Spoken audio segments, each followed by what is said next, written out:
Hello everyone, मेरा नाम है विष्णुदत्त और आज के इस सेशन में आप सभी का बहुत बहुत स्वागत है।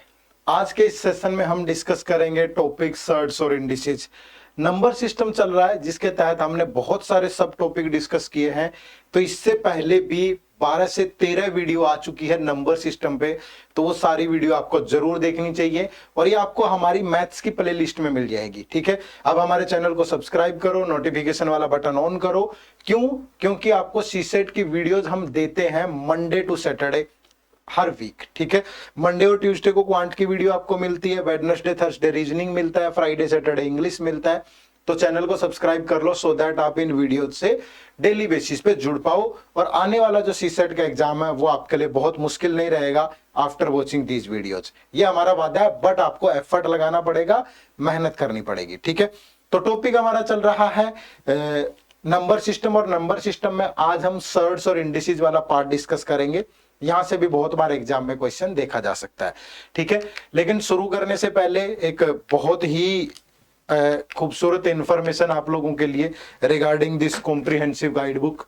ठीक है, ये सीसेट की गाइड बुक एडिटर आप लोगों के लिए लेकर के आया है कि आपका टाइम बहुत सारा वेस्ट ना हो किसी भी रिसर्च के अंदर।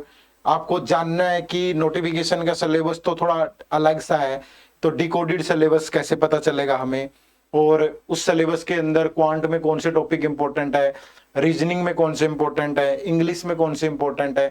ठीक है, इंग्लिश में किन जो कॉम्प्रिहेंशन है वो कहाँ कहाँ से आते हैं, किन किन आर्टिकल्स पे ज्यादा जोर देना चाहिए। तो ये सारा आपको इस गाइड बुक में मिल जाता है और एक सारा सेग्रीगेशन दिया है एक प्योरली डाटा के बेस पे। ऐसा नहीं है कि हवा में बात हुई है। ठीक है, जैसे यहाँ पे आप देखेंगे पिछले 10 साल के पेपर्स को उठाया और देखा कि किस टॉपिक से कितने क्वेश्चन पूछे गए हैं, तो इससे आपको ये पता चल जाएगा कौन से टॉपिक इंपॉर्टेंट है, किन्हें पढ़ना है किन्हें छोड़ना है और क्या स्ट्रेटेजी होनी चाहिए सीसेट के लिए आपकी। इसके अलावा हमारा जो कोर्स है सीसेट का, उससे रिलेटेड हर एक इंफॉर्मेशन भी आपको इस गाइड बुक में मिल जाती है। तो इसे जरूर डाउनलोड करिए, फ्री ऑफ कॉस्ट है। वीडियो के डिस्क्रिप्शन में जाना है और डाउनलोड कर लेना है, कुछ भी ज्यादा ताकत नहीं लगेगी। एक क्लिक आप इसे डाउनलोड करेंगे और आपकी सीसेट की प्रिपरेशन थोड़ा सा आसान हो जाएगी। ठीक है, चलो शुरू करते हैं। तो सर्ट्स और इंडिसेज के अंदर पहले कुछ रूल होंगे, अगर वो रूल आपको पता होंगे तो फिर उन रूल को इंप्लीमेंट करके आप चीजों को आराम से सॉल्व कर लेंगे। एग्जाम्पल भी लेंगे, क्वेश्चन भी लेंगे, प्रीवियस ईयर क्वेश्चन भी लेंगे, लेकिन पहले रूल्स को समझना जरूरी है। उसी में पहला रूल आपके सामने है। ये रूल नंबर 1 क्या है?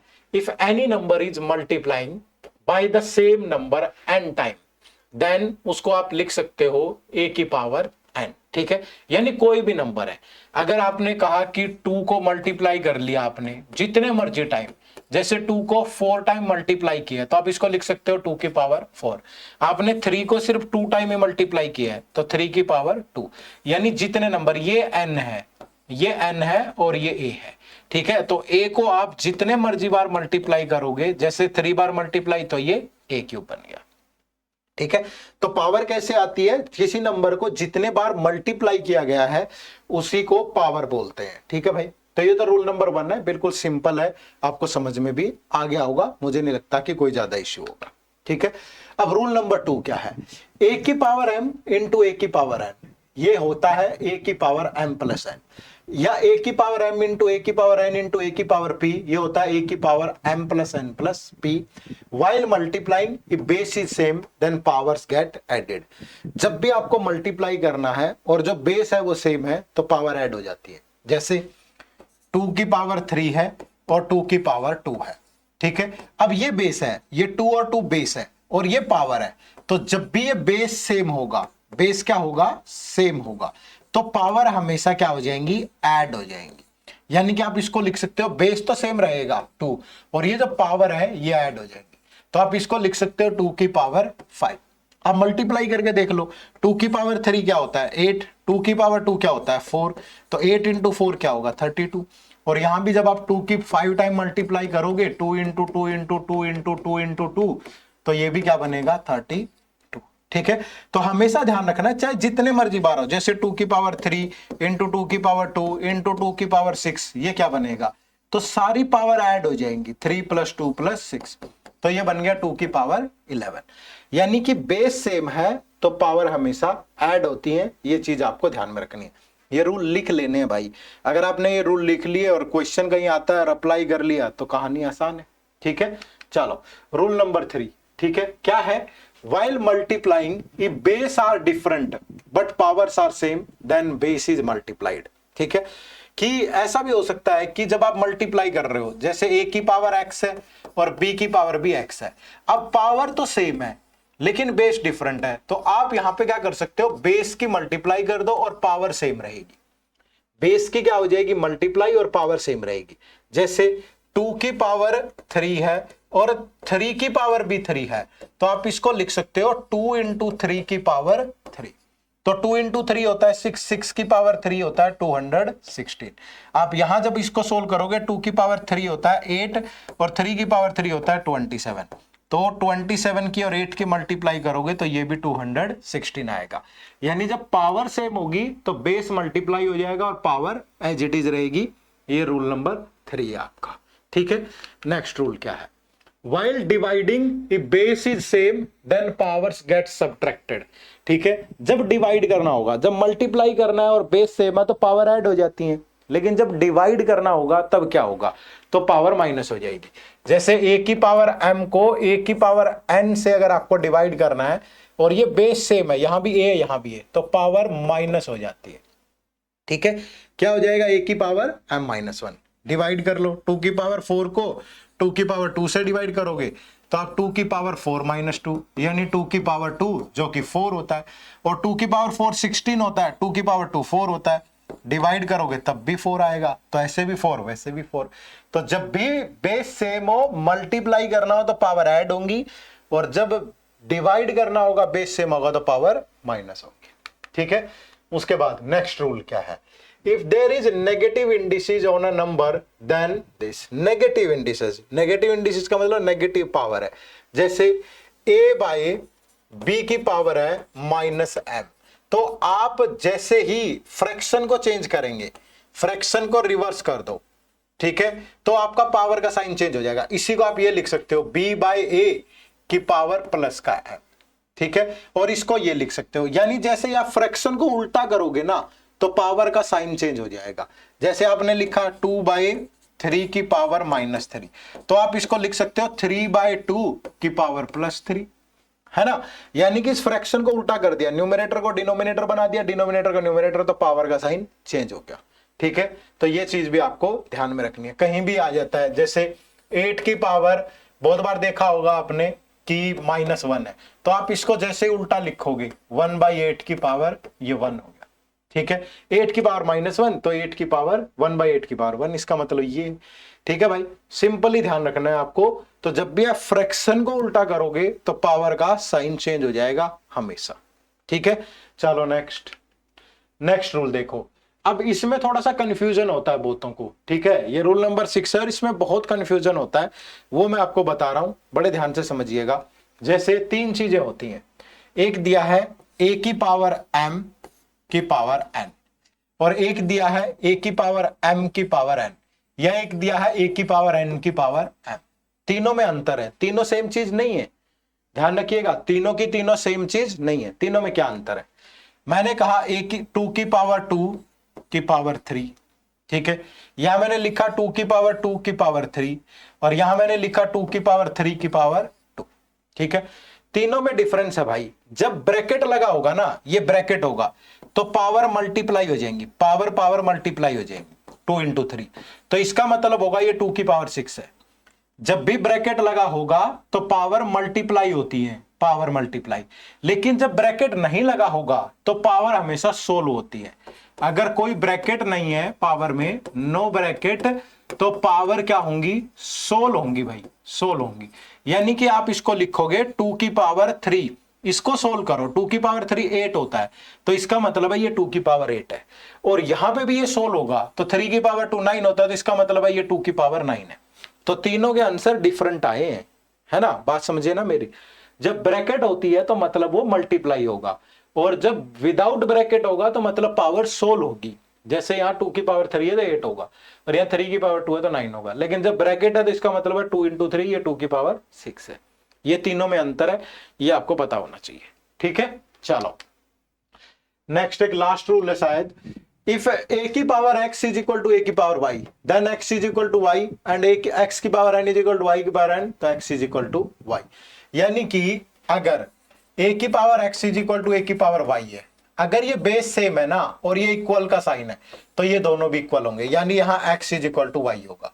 और अगर इसी का उल्टा है कि x की power n is equal to y की पावर n, यानी पावर सेम है और ये इक्वल का साइन है, तो यहाँ x और y इक्वल होंगे, है ना। बहुत बार काम आ जाएगा, जैसे 2 की पावर 3 इज इक्वल टू 2 की पावर x, तो x क्या है, x 3 है, क्योंकि ये इक्वल है और 2 और 2 सेम है, तो x की जगह क्या होना चाहिए, 3। समझ रहे हो ना मेरी बात को। तो इस तरीके से ध्यान रखना, जैसे दिया हुआ है y की का स्क्वायर इज इक्वल टू 2 का स्क्वायर, तो यहाँ y की वैल्यू 2 है, क्योंकि ये पावर तो सेम है और इक्वल का साइन है, तो ये बेस भी सेम होंगे, फिर y इज इक्वल टू 2। तो ऐसे करके आपको इन रूल्स को ध्यान में रखना है, ठीक है। और अगर ये रूल ध्यान में आगे, उम्मीद करूंगा आपने लिख लिए होंगे, तो आगे वीडियो पे जाने से पहले पहले इन रूल को रिवाइज कर लो। जितने भी रूल मैंने बताए हैं मेक श्योर कि आपने लिख लिए होंगे, लिख लिया है तो उनको एक बार पढ़ो दोबारा से, ठीक है, एक बार रिवाइज करो, पक्का वीडियो पॉज कर लो, एक बार उनको रिवाइज कर लो, एग्जीक्यूट करो ना साथ के साथ। देखने से क्या होता है, दुनिया जहान की चीजें अवेलेबल है, लेकिन जब तक एग्जीक्यूट नहीं करोगे तब तक नहीं होगा कुछ भी, ठीक है। तो पहले इन रूल्स को रिवाइज करो, फिर क्वेश्चन पे आना, ठीक है। चलो, तो पहला क्वेश्चन आप सबकी स्क्रीन पे है, देखो क्वेश्चन नंबर 1 क्या है, find the value of this 243 की पावर है n बाय 5, 3 की पावर है 2n प्लस 1, 9 की पावर है n और 3 की पावर है n माइनस 1। ऐसे क्वेश्चन में आपको क्या करना है भाई, सबसे छोटा नंबर ढूंढो। इसमें क्या है, इनमें सबसे छोटा नंबर है 3, तो सबको 3 में ब्रेक कर लो। जैसे 243 है, 243 को जब 3 में ब्रेक करोगे तो 3 से गया 81, फिर 3 से गया 27, फिर 3 से गया 9, फिर 3 से गया 3, तो 1 2 3 4 5। तो हम इस 243 को लिख सकते हैं, ये 3 की पावर 5 है और फिर उसकी पावर n बाई 5 है। ऐसे ही ये है 3 की पावर 2n प्लस 1, ठीक है। अब डिनोमिनेटर में क्या है, 9, 9 क्या होता है, 9 तो 1 2 2 की पावर 3 की पावर 2 होता है, तो ये n और इनटू ये 3 की पावर n माइनस 1। ऐसा क्यों किया, बेस सेम बनेगा ना, जब तक बेस सेम नहीं होगा चीजें सॉल्व ही नहीं होंगी, ठीक है। अब देखो ये ब्रैकेट है और जब ब्रैकेट हो तो पावर मल्टीप्लाई होता है, जब ये 5n बाय 5 से मल्टीप्लाई होगा तो ये बच गया सिर्फ 3 की पावर n और ये बच गया 3 की पावर 2n प्लस 1, ठीक है भाई। इधर देखो पावर से पावर मल्टीप्लाई होगी तो ये हो गया 3 की पावर 2n और ये 3 की पावर n माइनस 1, हो गया कि नहीं।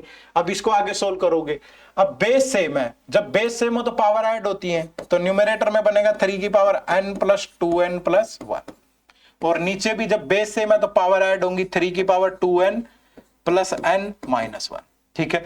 अब बेस सेम है तो जब बेस सेम हो और डिवाइड करना हो तो पावर ऊपर जाके क्या हो जाती है, माइनस हो जाती है, तो ये ऊपर जाके माइनस होगी, तो ये 3 की पावर कितनी है 3n प्लस 1 और ये कितना है 3n माइनस 1, तो ऊपर जाके माइनस होगा, माइनस का 3n और प्लस का 1, तो ये 3n से 3n कट गया, तो 3 की पावर 1 प्लस 1 2 बच गई, 3 की पावर 2 होती है 9, तो जो राइट आंसर होगा वो ऑप्शन नंबर 2 होगा, ठीक है। तो सारे रूल कौन से लगे, जो रूल हमने अभी पढ़े थे वही सारे रूल लगाने थे और क्वेश्चन को सोल्व कर लेना है। बात समझ में आई सबको, कोई दिक्कत तो नहीं है, कर सकते हो आराम से। चलो नेक्स्ट क्वेश्चन देखो, क्वेश्चन नंबर 2, ये भी क्या है, सेम सारे सर्ट्स और इंडिसेस के जितने रूल अभी सीखे हैं उन्हीं पे होंगे। इफ 2 की पावर x माइनस 1 प्लस 2 की power x plus 1 is equal to 320, then the value of x is, अब 2 की पावर x माइनस 1 और प्लस 2 की power x plus 1 that is equal to 320, ठीक है भाई। अब देखो सबसे पहले क्या होगा कि यहां से इन चीजों का जब बेस सेम हो और बीच में प्लस का साइन हो तब तो कोई ऐसा रूल है नहीं, तो फिर क्या करें, अगर मैं यहां से कुछ कॉमन ले लूं, जैसे 2 की पावर x मैंने कॉमन ले लिया, तो अंदर ये क्या बच गया 2 की पावर माइनस 1 और इधर से क्या बचेगा 2 की पावर 1 और ये दैट इज इक्वल टू 320। अब ये 2 की पावर x है भाई, 2 की पावर माइनस 1 को क्या लिख सकते हैं 1 बाय 2, क्योंकि जब फ्रैक्शन चेंज करते हो तो पावर का साइन चेंज हो जाता है, ये बात बताई है मैंने आपको, और plus 2 that is equal to 320। तो ये 2 की पावर x है और इनटू ये 1 बाय 2 और 2 ये हो जाएगा 5 by 2। That is equal to 320। तो ये बच गया 2 की पावर x और ये 320 और ये इधर आके 2 इंटू 5, तो 5 से ये गया 64।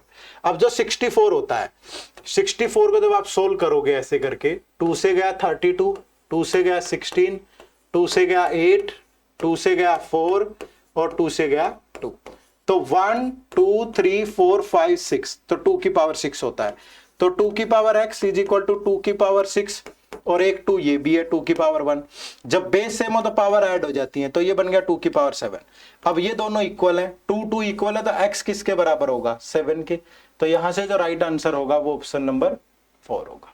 ठीक है, option number 4 is the right answer. समझ पा रहे हो, कोई दिक्कत तो नहीं है, बहुत आराम से चीजें रिलेट कर पा रहे होंगे, लेकिन रूल आपको पता होने चाहिए। जो रूल अभी बताए वो पता हो, चीजें आसान है। ठीक है, चलो नेक्स्ट क्वेश्चन। ट्राई किया करो यार, वीडियो पॉज कर लिया करो। ठीक है, तुम्हें होता है कि बस देख लें, देखने से क्या होगा, खुद से जब तक सोल्व नहीं करोगे ना एग्जीक्यूट, तब तक बात नहीं बनेगी। वीडियो को पॉज करो, पहले खुद से ट्राई करो, फिर मैच करो। देखो, सोल्व फॉर x, 3 की पावर x माइनस 3 की पावर x है माइनस 3 की पावर x माइनस 1 है, दैट इज इक्वल टू 486। यहां फिर से क्या करें, अब बीच में प्लस माइनस है ना, ऐसा कोई रूल तो था ही नहीं हमारे पास, तो 3 की पावर x कॉमन ले लो, तो इधर क्या बचेगा 1 और इधर बचेगा 3 की power minus 1, that is equal to 486। अब ये 3 की पावर x है और ये 1 माइनस 3 की पावर माइनस 1 को 1/3 लिखेंगे, दैट इज इक्वल टू 486। तो ये 3 की पावर x और जब 1 में से 1/3 माइनस होगा तो 2/3, दैट इज इक्वल टू 486। तो ये बन गया 3 की power x that is 486 into 2/3, इधर आके 3/2 हो जाएगा, तो ये 2 से कटेगा 243। अब जो 243 होता है वो 3 की पावर 5 होता है, बताया भी था मैंने अभी, बार बार लिखने की जरूरत ना पड़े। ठीक है, ये देखो 1 2 3 4 5, इतनी बेसिक बातें कोई नहीं बताता। 3 की पावर x, ये 3 की पावर 5 और ये 3 की पावर 1, तो ये बन गया 3 की पावर 6। तो 3 और 3 इक्वल है, तो x किसके बराबर होगा, 6 के। तो option number 4 is the right answer. ठीक है, बहुत बेसिक, बिल्कुल छोटी छोटी बातें भी बता रहा हूं ताकि आपके जहन में ये चीजें बैठ जाएं और कभी गड़बड़ ना हो। ठीक है, आराम से सोल्व कर पाए, सीखने का मतलब तो यही होता है। ठीक है, तो बेशक से वीडियो रिकॉर्डेड है, लेकिन देखते हुए आपको ये लगता होगा कि बिल्कुल लाइव की तरह ही हम लोग समझ रहे हैं चीजों को, और मैं नहीं चाहता कभी भी एक छोटा सा डाउट भी रहे। ठीक है, तो क्लियर होनी चाहिए, टू द पॉइंट। चलो नेक्स्ट, चलो देखो, इस टाइप से क्वेश्चन बहुत बार आता है। ठीक है, arranging the following in ascending order. Ascending का मतलब होता है चढ़ते क्रम में, या यहाँ पे दिया गया है। ठीक है, अब 3 की पावर 34 है और 2 की पावर 51 है और 7 की पावर 17 है। अब इनको कौन सोल्व करेगा, महाभारत है तो भाई। 3 की पावर 34 तुम एक पेज पे लिखना शुरू करोगे, कैलकुलेटर से भी तुम्हें टाइम लग जाएगा, कैलकुलेटर भी जवाब दे देता है 10-11 डिजिट के बाद कि नहीं सोल्व होगा, तो फिर कैसे करें। ठीक है, हमेशा क्या करो, इनका ना, इनको पावर्स को डिवाइड पावर्स बाय HCF, उनके HCF से डिवाइड कर दो। 34, 51 और 17, इन सब का HCF क्या होगा, 17 होगा, हाईएस्ट कॉमन फैक्टर। ठीक है, ये किससे डिवाइड हो जाएंगी, 17 से। तो ये 3 की पावर 34 को 17 से डिवाइड किया, 2 की पावर 51 को भी 17 से डिवाइड किया और 7 की पावर 17 को भी 17 से। तो ये 17 से डिवाइड करने पे 2, ये 3 और ये 1, तो ये बच गया 3 की पावर 2, ये बच गया 2 की पावर 3 और ये 7 की पावर 1। तो 3 की पावर 2 9 होता है, 2 की पावर 3 होता है, ये 2 की पावर 3 8 होता है और ये 7। तो ये सबसे बड़ा है और फिर ये इससे बड़ा है, तो मतलब ये सबसे बड़ा है, फिर ये इससे बड़ा है, फिर ये इससे बड़ा है। तो 3 की पावर 34, फिर 2 की पावर 51 और फिर 7 की पावर 17, ऑप्शन नंबर 1 में दिया हुआ है, ये बिल्कुल करेक्ट है यहाँ पे। अब आप कहोगे सर इसके पीछे लॉजिक क्या है, ऐसा क्यों किया हमने। नॉर्मली बताता हूं, पहले छोटा सा एग्जांपल देके प्रैक्टिकली प्रूव कर सकता हूं, वैसे तो नहीं कर पाऊंगा। अब मैंने 2 की पावर 6 ले लेते हैं और 3 की पावर 4। 2 की पावर 6 क्या होता है पता है किसी को, 64 होता है। 3 की पावर 4 81 होता है, तो ये ग्रेटर है, मैं बोल सकता हूं ये ग्रेटर है। मैंने इन पावर्स को 2 से डिवाइड कर दिया, तो 2 से डिवाइड करने पे ये मिला 3, 2 से डिवाइड करने पर ये मिला 3 की पावर 2, 2 की पावर 3 8 होता है, 3 की पावर 2 9 होता है। अब भी ये ग्रेटर है, अब भी ये ग्रेटर है। ठीक है भाई, तो मेरी बात को समझो आप, जो वैल्यू ग्रेटर होती है वो ग्रेटर ही होती है अगर आप पावर्स को सेम नंबर से डिवाइड करोगे या मल्टीप्लाई कर लो। जो छोटी होती है वो छोटी ही रहेगी हमेशा। हाँ, इनके बीच का मार्जिन आप इन पावर्स को और डिवाइड कर लो, जैसे जैसे पावर्स को मल्टीप्लाई करोगे इनके बीच का जो डिफरेंस है वो बढ़ता चलेगा और डिवाइड करोगे तो छोटा होता चलेगा। बट जो नंबर छोटा है वो हमेशा छोटा ही रहेगा और जो बड़ा है वो हमेशा बड़ा ही रहेगा, इसमें कोई भी डाउट नहीं है। आप इसको और डिवाइड कर लो, 3 से डिवाइड करोगे तो ये 2 की पावर 2 रह जाएगा, इसको 3 से डिवाइड करोगे 3 की पावर 1 पॉइंट समथिंग रहेगा, तो तब भी वो उससे ज्यादा ही आएगा। समझ रहे हो ना, हमेशा ऐसा ही होगा, चाहे सिंथेटिक कैलकुलेटर से डिवाइड कर लेना। तो इसीलिए पावर्स को सेम नंबर से मल्टीप्लाई डिवाइड करने पे उनके बीच का गैप ऊपर नीचे हो जाएगा, कम ज्यादा हो जाएगा, बट रिजल्ट पे कभी कोई फर्क नहीं पड़ता। बात समझ पाए? चलो नेक्स्ट क्वेश्चन देखो। In the given question contain a statement followed by quantity 1, quantity 2 and quantity 3, which of the following should be placed in the blank spaces. तो ये 3 क्वांटिटी है, इन तीनों को आपको देखना है कि कौन सा इनमें सिंबल पुट करें कि वो सेटिस्फाई करे। ठीक है, अब पहली क्वांटिटी जब आप सोल्व करोगे, ये देखो 2 की पावर 30 है माइनस 2 की पावर 29 है, डिवाइड बाय 2 है, तो ऊपर से 2 की पावर 29 कॉमन ले लो, अंदर बच गया 2 की पावर 1 माइनस 1 और नीचे 2, तो ये तो 1 बच गया। अब ये 2 की पावर 29 ही बचा ऊपर, और इसको 2 की पावर 1 से डिवाइड करोगे तो बेस सेम हो तो पावर माइनस हो जाएगी, तो यहां से हमें मिला 2 की पावर 28। ठीक है, और सेकंड क्वांटिटी में दे ही रखा है वैल्यू ऑफ 2 की पावर 28, है ना। अब थर्ड को जब आप सोल्व करोगे तो 256 होता है 2 की पावर 8 और 1024 होता है 2 की पावर 10। भाई ऐसे सोल्व कर लेना, 1024 2 से गया 512, फिर 2 से गया 256, ऐसे करके सोल्व कर लेना तो मिल जाएगा रिजल्ट। ठीक है, और जब बेस सेम हो तो पावर ऐड हो जाएंगी, 8 + 10, तो ये बन गया 2 की पावर 18। ठीक है, तो तीनों क्वांटिटी सोल्व होगी हमारे पास।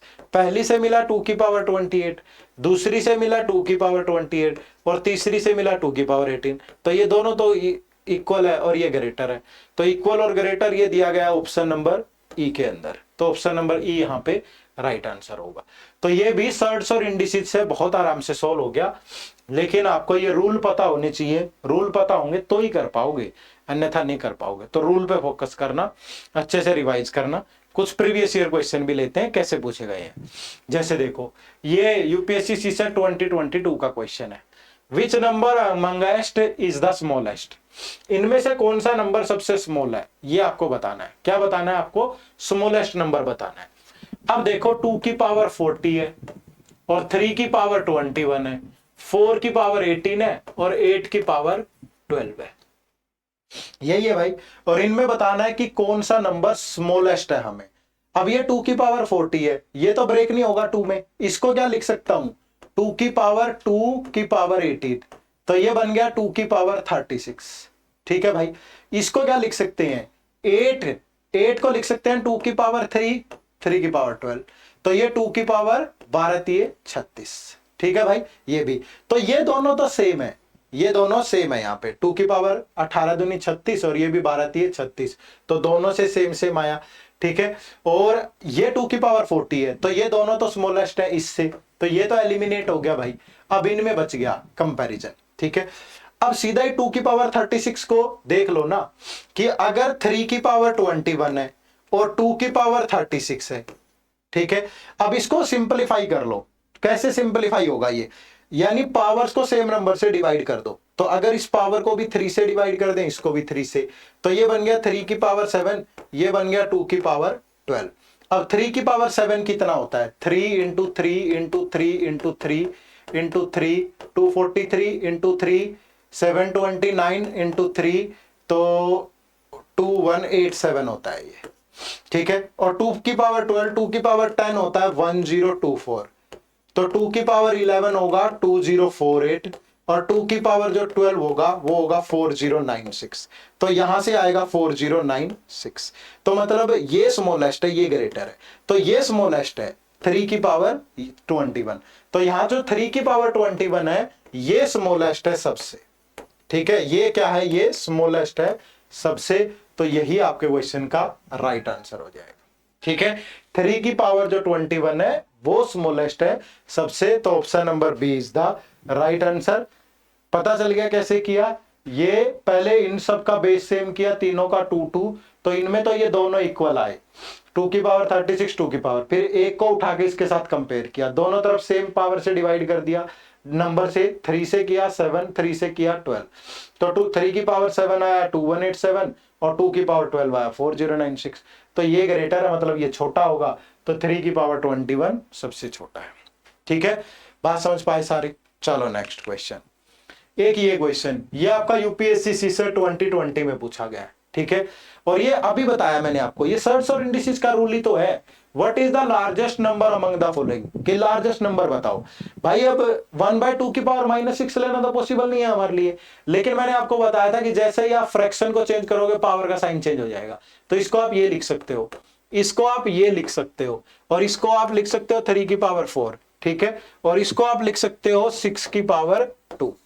अब आप देखो 2 की पावर 6 होता है 64, 4 की पावर 3 भी 64 होता है, 3 की पावर जो 4 है वो 81 होता है, और 6 की पावर 36 होता है, और हमें तो बताना है लार्जेस्ट, तो लार्जेस्ट तो ये है ना, तो ऑप्शन नंबर जो सी है वो आपके क्वेश्चन का बिल्कुल राइट आंसर है। बात समझ में आई, option number C is the right answer. तो ये पीवाईक्यू पूछे गए हैं इस पे भाई, तो मतलब चीजें पूछता है। अब ऐसा तो नहीं हो सकता कि एक ही ईयर में सारे कंसेप्ट से सवाल आ जाएं, किसी से कभी आ जाता है किसी से कभी। ध्यान से पढ़ो थोड़ा, ठीक है, नोट्स बनाते रहो, रिवाइज करना आसान होगा, प्रैक्टिस करो ज्यादा से ज्यादा, और एक वन स्टॉप सॉल्यूशन भी दे रहा हूं। बहुत सारी दिक्कतें आ रही होंगी आपको ढूंढने में, वीडियोज क्वेश्चन नहीं मिल रहे यूपीएससी टाइप के, बहुत सारी दिक्कतें हैं, तो हमने एक सीसेट का कोर्स लॉन्च किया है। टाइम सबसे बड़ा इश्यू है, ठीक है, हम इसमें आपको 100 घंटे की क्लासेस देंगे, सिर्फ 100 घंटे, ठीक है, और जिसमें जो क्लासेस होंगी बिल्कुल सारा सिलेबस कवर होगा, ठीक है, और 0 से लेके बिल्कुल एडवांस लेवल क्लास होंगी। आपका कोई मैथमेटिकल बैकग्राउंड नहीं है, कभी नहीं पढ़ा 10th के बाद या 12th के बाद, ये वो सब कुछ समझ में आएगा, रिकॉर्डेड क्लासेज होंगी सब कुछ। उसके बाद एक टेस्ट सीरीज है, इसमें टॉपिक वाइज टेस्ट है, सेक्शनल टेस्ट है, फुल लेंथ टेस्ट है, कंप्लीट कवरेज, क्वांट, रीजनिंग और इंग्लिश कॉम्प्रिहेंशन, ठीक है, बिल्कुल एग्जैक्ट यूपीएससी लेवल यहाँ पे मिलेगा आपको। फिर वीकली लाइव डाउट सेशन होता है, वीक में एक दिन आप ऐसे नॉर्मली बात कर सकते हो, और क्वेरी तो आप जब मर्जी पूछो 24/7, डिस्कशन फोरम पे टाइप करो, मेल पे पूछो या कॉल पे पूछो, और एग्जाम से पहले रिवीजन भी करवा देंगे, और लाइव क्लासेज होंगी, ये अभी रिकॉर्डेड मिलेगी, एग्जाम से पहले रिवीजन लाइव क्लासेज से होगा। बेहतरीन बैच है, वन स्टॉप सॉल्यूशन है, जाकर के डिस्क्रिप्शन में जाना है और ज्वाइन कर लेना है, डेमो लेक्चर वगैरह सब कुछ देख सकते हो। और आप सोचो जब यूट्यूब पे ही इतना अच्छा पढ़ा रहे हैं कोर्स में, तो क्या ही होगा, आप ये अंदाजा लगा सकते हो, ठीक है। तो क्वांट में मैं पढ़ा रहा हूँ, यहाँ पे नरवीर सर इंग्लिश पढ़ा रहे हैं, मेघना मैम रीजनिंग, ये फैकल्टी है, तो जाइए फटाफट से वीडियो का डिस्क्रिप्शन में, सी सेट को आसान कर लो, है ना। सिर्फ जीएस पेपर 1 की फिक्र रहेगी आपको, जब पेपर देने जाओगे प्रीलिम्स का, तो आपको लगेगा कि सी सेट तो हो ही जाना बहुत आराम से, क्योंकि पढ़ रखा है इतना जबरदस्त। तो बेझिझक आप इस कोर्स से जुड़िए और अपनी तैयारी को एक बेहतरीन रूप दीजिएगा, ठीक है।